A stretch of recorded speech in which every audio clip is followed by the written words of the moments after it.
हुकूमत और पीटीआई के दरमियान मुज़ाकरात की रस्साकशी। मुज़ाकराती कमेटियों का इजलास आज दिन 11:15 बजे तलब। नोटिस जारी। पीटीआई का इजलास में शिरकत से इनकार। स्पीकर कौमी असम्बली का अपोजिशन लीडर उमर अयूब और असद कैसर से टेलीफोनिक रब्ता। मुज़ाकराती कमेटियों के इजलास में शिरकत की दावत दी। पीटीआई क़यादत की जानिब से इजलास में शिरकत की ठोस यकीन दहानी न कराई गई। पीटीआई अपने मुतालबे पर डट गई। ज़राए के मुताबिक पीटीआई क़यादत की जानिब से कहा गया, जब तक जुडिशल कमीशन नहीं बनाया जाएगा मुज़ाकरात को आगे नहीं बढ़ाया जाएगा। ये मुज़ाकरात का माहौल ही नहीं। हमारे एक MNA मियां गौस को गिरफ्तार कर लिया गया। इन हालात में हम कैसे मुज़ाकरात में बैठें? बानी चेयरमैन के कहने पर मुज़ाकराती इजलास में शिरकत से इनकार किया गया है।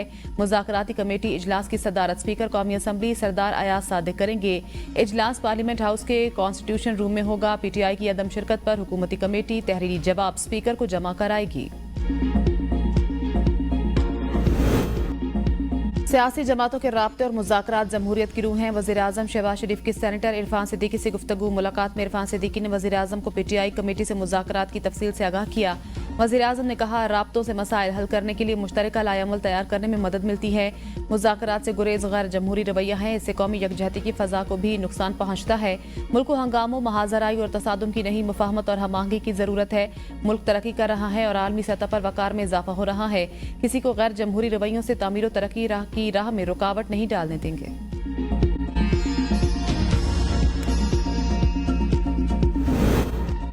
मुज़ाकरात के हवाले से हमने 7 दिन का वक्त दिया था, आज मीटिंग में नहीं बैठेंगे। सेक्रेटरी स्पीकर को आगाह कर दिया। बैरिस्टर गोहर कहते हैं, हुकूमत जब से आई जल्दबाजी में कानून पास करवा रहे हैं। इस बिल के तहत जिसको भी चाहे फेक न्यूज के जुमरे में उठा लेंगे।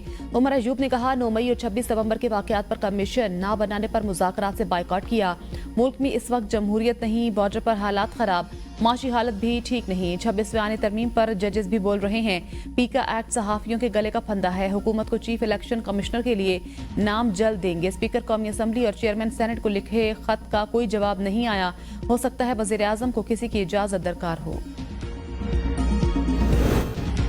मुज़ाकरात कहीं भी हों गैर मशरूत होते हैं। पीटीआई वाले जुडिशल कमीशन के भेस में अपनी नई डिमांड रखना चाहते हैं। वज़ीर दिफा ख्वाजा आसिफ की ABN न्यूज़ से खुसूसी गुफ्तगू। कहा, जुडिशल कमीशन भी एक स्मोक स्क्रीन है। मुज़ाकरात के जरिए हल ढूंढे जाते हैं। जहां पहले शराइत आयद कर दी जाएं, इन मुज़ाकरात की कामयाबी कभी भी यकीनी नहीं होती। पीटीआई को खुद भी एहसास हो रहा है कि हमारी सफ़ों में गड़बड़ है। पीटीआई शुरू से ही मुफादात की पार्टी थी और रहेगी।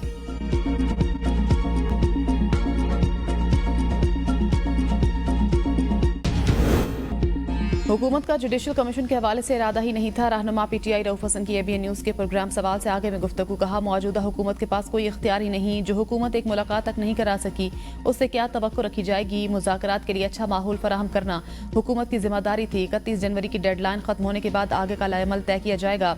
अली अमीन गंडापुर को ऑन बोर्ड लेकर सदारत से हटाया गया। अली अमीन गंडापुर ही वज़ीर आला रहेंगे। मुझे कोई तब्दीली नजर नहीं आ रही। अली अमीन गंडापुर बतौर वज़ीर आला अच्छा काम कर रहे हैं। जुनेद अकबर की तैनाती से खैबर पख्तूनख्वा में पार्टी मजीद मुस्तहकम होगी। PAC की सरबराह की तैनाती में ताखीर हुकूमत की नाअहली की वजह से हुई।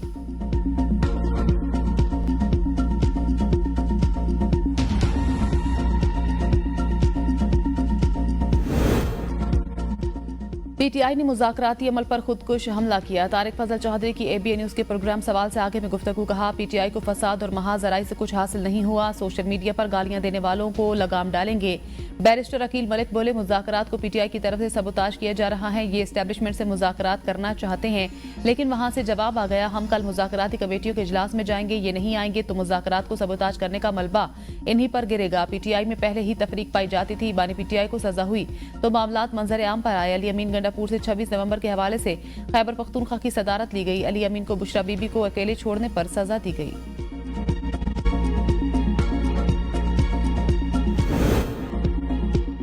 बानी पीटीआई से वज़ीर आला खैबर पख्तूनख्वा अली अमीन गंडापुर की अडयाला जेल में 3 घंटे मुलाकात। पार्टी के सूबाई सदारत से हटाए जाने के बाद पहली मुलाकात में पार्टी अमूर और KP में अमन अमान समेत दीगर अमूर पर गुफ्तगू। मुलाकात के बाद अली अमीन गंडापुर गेट नंबर 5 से रवाना हुए। खैबर पख्तूनख्वा काबीना में 8 फरवरी के बाद रद्दोबदल मुतवक्के। पार्टी जराये के मुताबिक पसंद नापसंद का बाब बंद होगा। अहम फैसले बानी चेयरमैन की मुशावरत के बाद नाफिजुल अमल होंगे।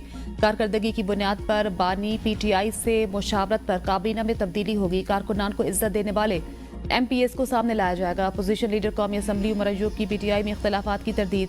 अली अमीन को बहादुर वज़ीर आला करार दिया। कहा, जुनेद अकबर ग्रास रूट के वर्कर हैं, वो पार्टी को अच्छे तरीके से चलाएंगे।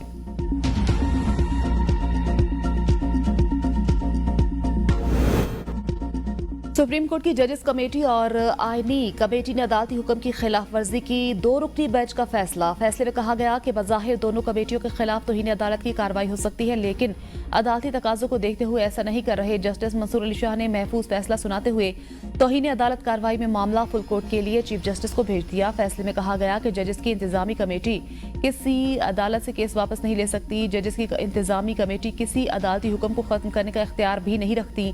एक कमेटी ने अदालती हुक्म नजरअंदाज करके केस वापस लिया और दूसरी कमेटी ने भी अदालती अहकामात के खिलाफ जाकर केस अपने पास लगाया। फैसले के मुताबिक फुल कोर्ट तश्कील देना चीफ जस्टिस की जिम्मेदारी है, इसलिए मामला कमेटी को नहीं चीफ जस्टिस को भेज रही हैं। 2 रुकनी बेंच ने एडिशनल रजिस्ट्रार सुप्रीम कोर्ट को तौहीन अदालत केस से डिस्चार्ज कर दिया और करार दिया कि एडिशनल रजिस्ट्रार की जानिब से जानबूझकर अदालती हुक्म की खिलाफ वर्जी नहीं की गई। 2 रुकनी बेंच ने यह फैसला भी दिया कि जिस केस को मुकर्रर न करने पर तनाजा हुआ वो दोबारा फरवरी में असल बेंच में लगाया जाए।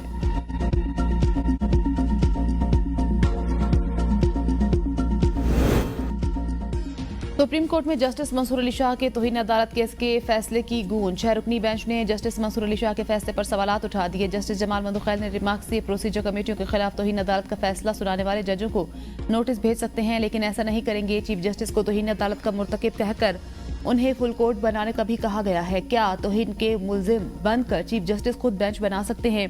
जस्टिस अतर मिनल्ला ने कहा कि अगर चीफ जस्टिस और कमेटी को तौहीन अदालत का मुर्तकिब करार दिया था तो फिर फुल कोर्ट की क्या जरूरत थी? 2 रुकनी बेंच फिर तौहीन अदालत की कार्रवाई शुरू कर देता और शोकाज जारी करता। चीफ जस्टिस समेत किसी को नोटिस करने पर कानून में कोई कदगन नहीं है, जिस पर जस्टिस जमाल मंदुखैल ने जवाब दिया, शोकाज आता तो हम पेश हो जाते। जस्टिस मोहम्मद अली मजहर ने रिमार्क्स दिए, फैसले में तो कमेटी अरकान को भी तौहीन अदालत का मुर्तकिब ठहराया गया है। तौहीन अदालत के केस में जिस पर इल्जाम हो उसका मौक़िफ़ सुना जाता है। फेयर ट्रायल सबके लिए है तो क्या जजों के लिए नहीं? जस्टिस अतर मिनल्ला ने कहा कि ये फैसला हमारे सामने चैलेंज नहीं हुआ, हम तब भी फैसले का जायजा ले सकते हैं जब वो चैलेंज हुआ हो। जस्टिस जमाल मंदुखैल ने कहा कि अब ये फैसला अदालती प्रॉपर्टी है, एक बार इस सारे मामले को देख लेते हैं। रोज का जो तमाशा लगा हुआ है वो तमाशा तो खत्म हो, देख लेते हैं कि तौहीन अदालत की कार्रवाई शुरू कैसे हुई। ये भी देख लेते हैं कि क्या कमेटियों के फैसले इस बेंच के सामने चैलेंज हुए थे। जिस अंदाज में तौहीन अदालत का मुर्तकिब करार दिया गया, मैं प्रोसीजर कमेटी इजलास में नहीं जाऊंगा। चाहते हैं कि तौहीन अदालत के नोटिस का सिलसिला रुके और ऐसे हुक्म जारी न हो। आने वाले साथी जजेस को तौहीन अदालत से बचाना चाहते हैं। जस्टिस जमाल मंदुखैल ने कहा कि अगर हम ऑर्डर करें और फुल कोर्ट ना बने तो एक और तौहीन अदालत शुरू हो जाएगी।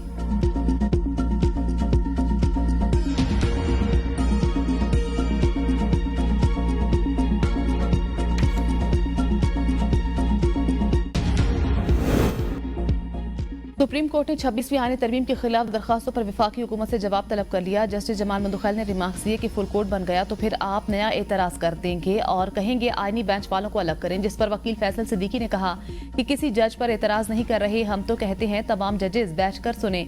जस्टिस आयशा मलिक ने कहा कि माजी में भी फुल कोर्ट की दरखास्तें आती रही हैं, बेंच जुडिशल ऑर्डर में केस चीफ जस्टिस को रेफर कर देता है। समाअत के दौरान जस्टिस मंसूर अली शाह के फैसले का हवाला वकील तौफीक आसिफ ने कहा कि कुछ देर पहले ही फुल कोर्ट के लिए जुडिशल ऑर्डर हुआ है। जस्टिस मोहम्मद अली मजहर ने सवाल किया कि फुल कोर्ट के हवाले से क्या ऑर्डर हुआ है, बेंच को दिखाएं, जिस पर वकील तौफीक आसिफ ने बताया कि अभी फैसला सुनाया गया है, कॉपी नहीं मिली। जस्टिस आयशा मलिक ने सवाल किया कि क्या ऐवान में तमाम सूबों की नुमाइंदगी मुकम्मल थी। वकील फैसल सिद्दीकी का कहना था कि खैबर पख्तूनख्वा की सेनेट में नुमाइंदगी मुकम्मल नहीं थी।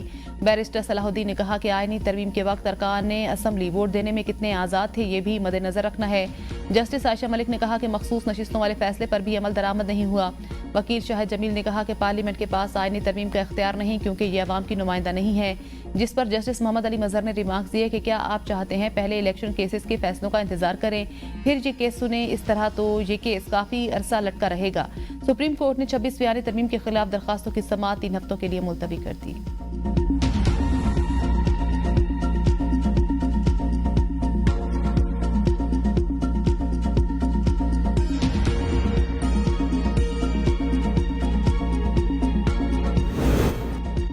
स्टेट बैंक का शरह सूद में 1% कमी का ऐलान, पॉलिसी रेट 13 से कम होकर 12% हो गया। Governor state bank Jameel Ahmed ने मॉनिटरी पॉलिसी का ऐलान करते हुए कहा, ज़र मुबादला के मजमूई ज़खायर 16 अरब 19 करोड़ डॉलर हो गए। ज़राई शोबे की पैदावार में नुमाया कमी, दिसंबर में महंगाई की शरह 4% रही, जनवरी में महंगाई की शरह मजीद कम होगी। दरामदात पर कोई पाबंदी नहीं, माशी सरगर्मियों में इजाफा हुआ। GDP की शरह 2.5 से 3% तक रहेगी। जून में ज़र मुबादला के ज़खायर $13 अरब होंगे। रवा माली साल के पहले 6 माह में करंट अकाउंट $1 अरब 2 करोड़ 10 लाख सरप्लस रहा। दिसंबर 2024 में करंट अकाउंट खसारा $58 करोड़ 20 लाख से सरप्लस रहा। खैबर पख्तूनख्वा में 12 लाख से जायद ज़रई आमदन पर 15% इनकम, 90,000 सुपर टैक्स आए। ज़रई इनकम टैक्स बिल मंजूर, 1 जनवरी 2025 से लागू होगा। 16 लाख से जायद ज़रई आमदन पर 30% इनकम, 1,70,000 सुपर टैक्स आयद होगा। बिल के मुताबिक सूबे की ज़मीनों को 3 डिवीजन और 4 जोन में तकसीम किया जाएगा। 32 लाख जायद ज़रई आमदन पर 40% इनकम, 6,50,000 सुपर टैक्स आयद। 56 लाख से जायद ज़रई आमदन पर 45% इनकम, 1,60,000 सुपर टैक्स आयद। खैबर पख्तूनख्वा में कॉर्पोरेट फार्मिंग पर भी टैक्स लागू होगा। छोटी कंपनी पर 20%, बड़ी कंपनी पर 29%। 15 करोड़ से जायद ज़रई इनकम पर 1% टैक्स लिया जाएगा। 20 करोड़ से जायद ज़रई आमदन पर 2% टैक्स आयद। 25 करोड़ से जायद ज़रई आमदन पर 3% टैक्स आयद होगा। कौमी असम्बली कायमा कमेटी खजाना की ज़ैली कमेटी का इजलास, नॉन फाइलर्स के जायदाद की खरीदारी पर पाबंदी पर गौर। चेयरमैन FBR कहते हैं टैक्स कवानीन तरमीमी बिल से सिर्फ 2.5% अफराद मुतासर होंगे। चेयरमैन FBR ने इजलास को बताया टैक्स कवानीन तरमीमी बिल के तहत ऑनलाइन डिक्लेरेशन जमा कराई जा सकती है। ऐप तैयार किया जा रहा है। जायदाद की खरीदारी से 1 घंटा कबल डिक्लेरेशन जमा कराया जा सकता है। ट्रांजैक्शंस टैक्सेस को कम करने की कोशिश कर रहे हैं। गैर टैक्स शुदा इनकम को प्रॉपर्टी सेक्टर में सरमायाकारी की इजाजत नहीं होनी चाहिए। आरिफ हबीब ने कहा रियल एस्टेट सेक्टर 115% टैक्सेस अदा कर रहा है। नए कानून से सरमायाकारी रुक जाएगी। पहले ही पाकिस्तान से सरमाया दुबई निकल गया है। चेयरमैन आबाद हसन बख्शी ने कहा टैक्स कवानीन तरमीमी बिल से 2.5% नहीं 60% लोग मुतासर होंगे। प्रॉपर्टी सेक्टर में ब्लैक मनी नहीं चलती। 5 करोड़ रुपए तक की सरमायाकारी बारे पूछगछ न की जाए।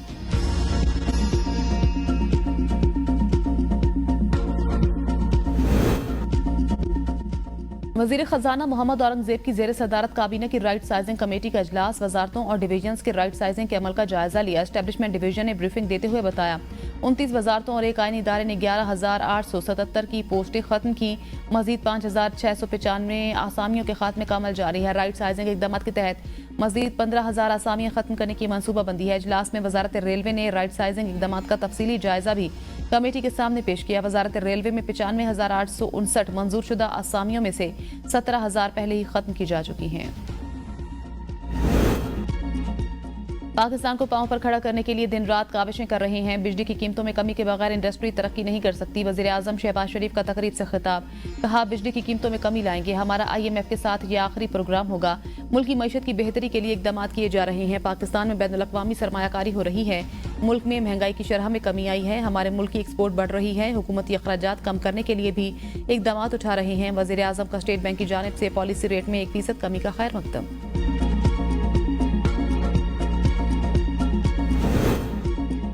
6 माह में बड़ी सनतों की पैदावार में 3.81% की कमी हुई। बैरूनी सरमायाकारी भी कम हो गई। वजारत खजाना ने पहली छमाही की माशी रिपोर्ट जारी कर दी। तरसीलात ज़र बरामदात में इजाफा, गुज़श्ता बरस के मुकाबले में तरसीलात ज़र में 29.3%, बरामदात में 9.8% और दरामदात 14.5% का इजाफा हुआ। Current account surplus, state bank के माली ज़खायर $11.5 अरब तक पहुँच गए। नॉन टैक्स आमदनी में 5 माह 94.5% इजाफा हुआ। जुलाई तक दिसंबर 9 मई GHQ हमला केस में बानी PTI और दीगर की बरियत की दरख्वास्त खारिज। 24 नवंबर डी चौक एहतजाज केस में PTI के 16 वर्कर्स की जमानत बाद अज़ गिरफ्तारी इस्लामाबाद हाईकोर्ट से मंजूर। तमाम वर्कर्स को 50-50 हज़ार के जमानती मचल के जमा कराने का हुक्म।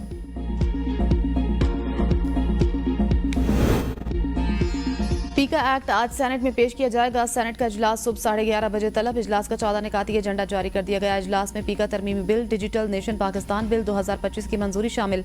वज़ीर दाखिला 3 नए बिल ऐवान में मुतारफ कराएंगे। इम्तना स्मगलिंग माइग्रेंट्स तरमीमी बिल 2025 पेश होगा। सेनेटर फैसल वावडा FBR मुलाजमीन के लिए 1010 गाड़ियों की खरीदारी पर तवज्जो दिलाओ नोटिस पेश करेंगे। Senator Irfan Siddiqui rules of business में तरमीम पेश करेंगे।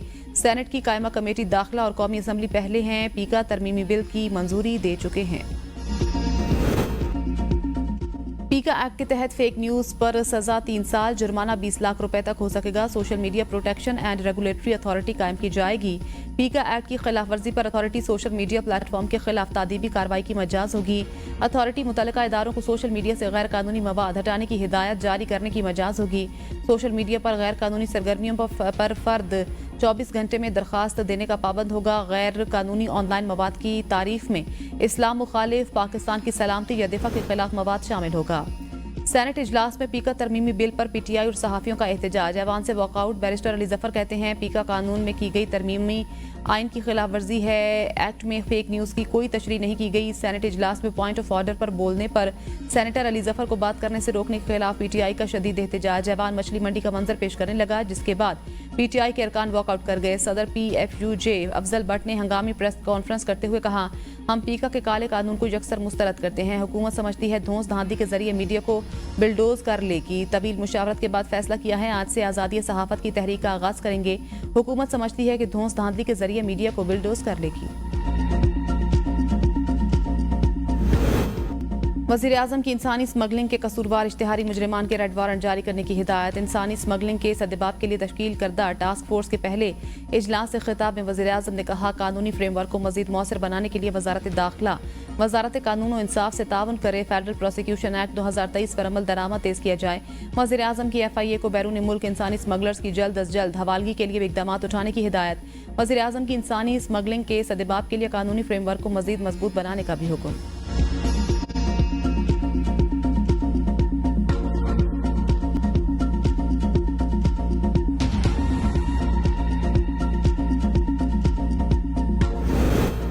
निगरान दौरे हुकूमत में भर्ती होने वाले सरकारी मुलाजिमीन फारिग। खैबर पख्तूनख्वा असम्बली ने बिल मंजूर कर लिया। बिल का इतलाक 22 जनवरी 2023 से 29 फरवरी 2024 के दरमियान हुई भर्तियों पर होगा। पब्लिक सर्विस कमीशन के जरिए भर्तियों को इस्तिस्ना हासिल मुलाजमीन को निकालने की राह में हाल रुकावटें दूर करने के लिए 7 रुकनी कमेटी तश्कील दी जाएगी। तमाम इदारे भर्तियों के हवाले से 30 दिन में रिपोर्ट मुरतब करेंगे। सूबाई वज़ीर कानून आफ्ताब आलम कहते हैं, निगरान दौर में गैर कानूनी तौर पर 10,000 से ज़ायद भर्तियाँ की गईं।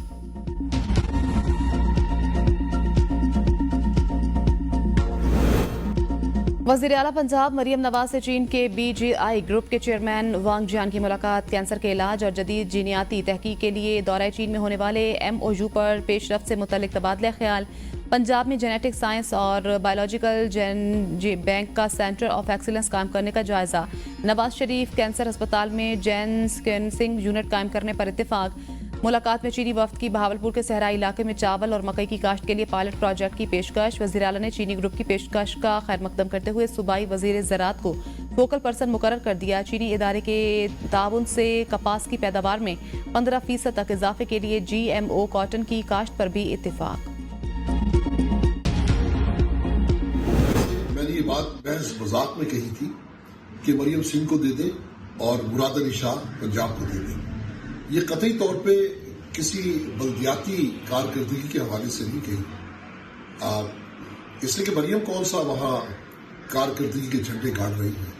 उनका भी मामला अपने बाप और चचा की तरह है कि साडे काम ना देखो, साड़ियां आनियां जानियां देखो। मरियम हमें दे दें। कराची के ताजर रहनुमा अतीक मीर ने यू टर्न ले लिया। कहा, मरियम नवाज और मुराद अली शाह से मुतल्लिक बयान सिर्फ मजाक था। मरियम नवाज ने पंजाब में कौन से ऐसे झंडे गाड़ दिए जो हम उन्हें मांगेंगे। सोशल मीडिया पर जारी वीडियो पैगाम में कहा, मैंने किसी बल्दियाती कारकर्दगी के हवाले से ये बात नहीं कही थी। मरियम नवाज का मामला भी अपने बाप और चचा जैसा ही है कि साडे काम ना देखो, साड़ियां आनियां जानियां देखो। सनतकारों सरमायाकारों की शिकायत पर chairman Peoples Party Bilawal Bhutto Zardari ने आज इजलास बुला लिया। चैम्बर ऑफ कॉमर्स और इंडस्ट्रियल ट्रेड्स के नुमाइंदे मुलाकात में शामिल होंगे। ताजिर अतीक मीर के बयान पर सिंध के सीनियर वजीर शर्जील नामेमन का रद्द-ए-अमल। कहा, पूरा पाकिस्तान हमारा है, अगर कोई बेहतर हो अच्छी बात है। बाकी सूबों में ज्यादा काम हो रहा है तो लोग दूसरे सूबों में जाने के बजाय सिंध क्यों आ रहे हैं। कहा, सेस टैक्स हुकूमत सिंध को मिलना चाहिए। सुप्रीम कोर्ट में हुकूमत सिंध के 180 अरब रुपए फंसे हुए हैं। खुदारा पैसे सिंध को दें ताकि यहाँ काम हो सके। कराची की इंसदाद दहशतगर्दी की अदालत ने सानहा 12 मई केस में साबिक मेयर कराची वसीम अख्तर को बरी करने का हुक्म दे दिया। अदालत का MQM के कारकुनों एजाज और उमैर सिद्दीकी को भी बरी करने का हुक्म। मुल्जिमान के खिलाफ एयरपोर्ट पुलिस ने 2007 में मुकदमा दर्ज किया था। वसीम अख्तर पर इल्जाम था कि उन्होंने दीगर मुल्जिमान को जलाओ घिराव करने की हिदायत की थी। वज़ीर आला खैबर पख्तूनख्वा अली अमीन गंडापुर की मेज़बानी में सियासी और दीनी जमातों का मुशावरती इजलास। शुरका का दहशतगर्दी, फिरका वाराना, लसानी तासुब और लाकानूनियत जैसे कौमी मसाइल के लिए कौमी इत्तेहाद की जरूरत पर जोर। कहा, अली अमीन गंडापुर एक सूबे के वज़ीर आला हैं, लेकिन उन्होंने कौमी लीडर का किरदार अदा किया। कुरम के मसले के पायदार हल के लिए तमाम मकातब फ़िक्र के उलमाए कराम को साथ लेकर आगे बढ़ा जाए।